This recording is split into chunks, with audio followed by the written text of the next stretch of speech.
জনগণের মধ্যে থেকে আমি একজন মুরব্বীকে চাই, যেই মুরব্বী হজ বা উমরাতে গিয়েছেন। ওই দিক থেকে হজ বা উমরাতে গিয়েছেন একজন মুরব্বী, বয়স্ক মানুষ একজনকে চাই, একজন মুরব্বী।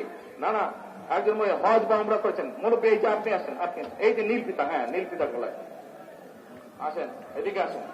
দেখেন এই যে এই লোক, এই যে দলটা, এই দলটা কিভাবে উপরে নিয়ে আসেন, উপরে এই দলটা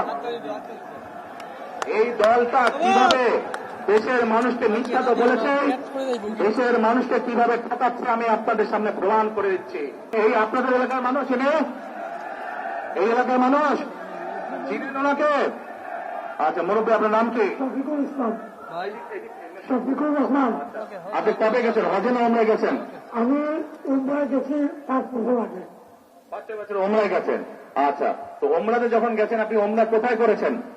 উমরা মদিনায় করেছি। উমরা তো মদিনায়, উমরা তো মক্কায় করেন। মক্কায় করছি, মদিনায় জিয়ারত করছি। হ্যাঁ, জিয়ারত করেছেন, নবী সাল্লাল্লাহু আলাইহি ওয়াসাল্লামের রওজা মুবারক জিয়ারত করেছেন। কিন্তু এই যে তাওয়াফ করেছেন, উমরা করেছেন কোথায়? কাবায় না? কাবায়। আচ্ছা, আমার কথা এবার মন দিয়ে আমি ওনাকে একটা প্রশ্ন করবো, দেখি উনি কি বলে। আচ্ছা মুরব্বী বলেন তো আমাকে, এই যে কাবায় আপনি গেছেন, আল্লাহর ঘর না ওটা? ওটা আল্লাহর ঘর। আচ্ছা, ওটার মালিক কে বলেন? আল্লাহ। কিসের মালিক? আল্লাহ। দুনিয়ার মালিক আল্লাহ, কাবার মালিক আল্লাহ। কাবার মালিক আল্লাহ, আল্লাহ। দুনিয়ার মালিক আল্লাহ, আল্লাহ। আমাদের মালিক আল্লাহ। কিসের মালিক? আল্লাহ। আমাদের মালিক আল্লাহ, রিজিকের মালিক আল্লাহ, সবকিছুর মালিক আল্লাহ। ঠিক আছে কথা? কথা ঠিক আছে?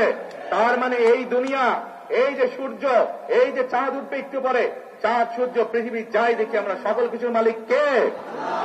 আল্লাহ রাব্বুল আলামিন হচ্ছে সকল কিছুর মালিক। আমরা কি দেখছি? আমরা দেখছি ওই যে একটা রাজনৈতিক দলের কথা বলেছি, যাদের ভূমিকা আমরা 50 বছর আগে দেখেছি। আমরা দেখছি এদের কিছু কিছু সদস্য আমাদের নিরীহ মা বোনদের বাসায় গিয়ে গিয়ে, মা বোনদের কাছে গিয়ে কিসের টিকিট বিক্রি করছে? টিকিট বিক্রি করছে, জানেন তো? হ্যাঁ, 1 মিনিট। আচ্ছা মুরব্বী বলেন তো, এই বেহেশত বা দোজখের মালিক কে? আল্লাহ। মুরব্বী বলেছে বেহেশত ও দোজখের মালিক আল্লাহ তাআলা। আপনারা একমত? কারা? বেহেশতের মালিক আল্লাহ তাআলা, দোজখের মালিক আল্লাহ তাআলা। কে কোথায় যাবে সেটা সিদ্ধান্ত একমাত্র আল্লাহ তাআলা নেবে।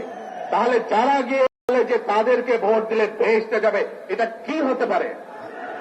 মুনাফিকি না, এটা রীতিমতন শিরকি আল্লাহর সাথে তারা তুলনা করছে। কাজেই 71 সালে তারা তো মানুষ হত্যা করেইছে, এখন তারা আবার বহু মানুষকে বিভ্রান্ত করে তারা শিরকির অংশীদার করছে। কত বড় মুনাফিক, কত বড়!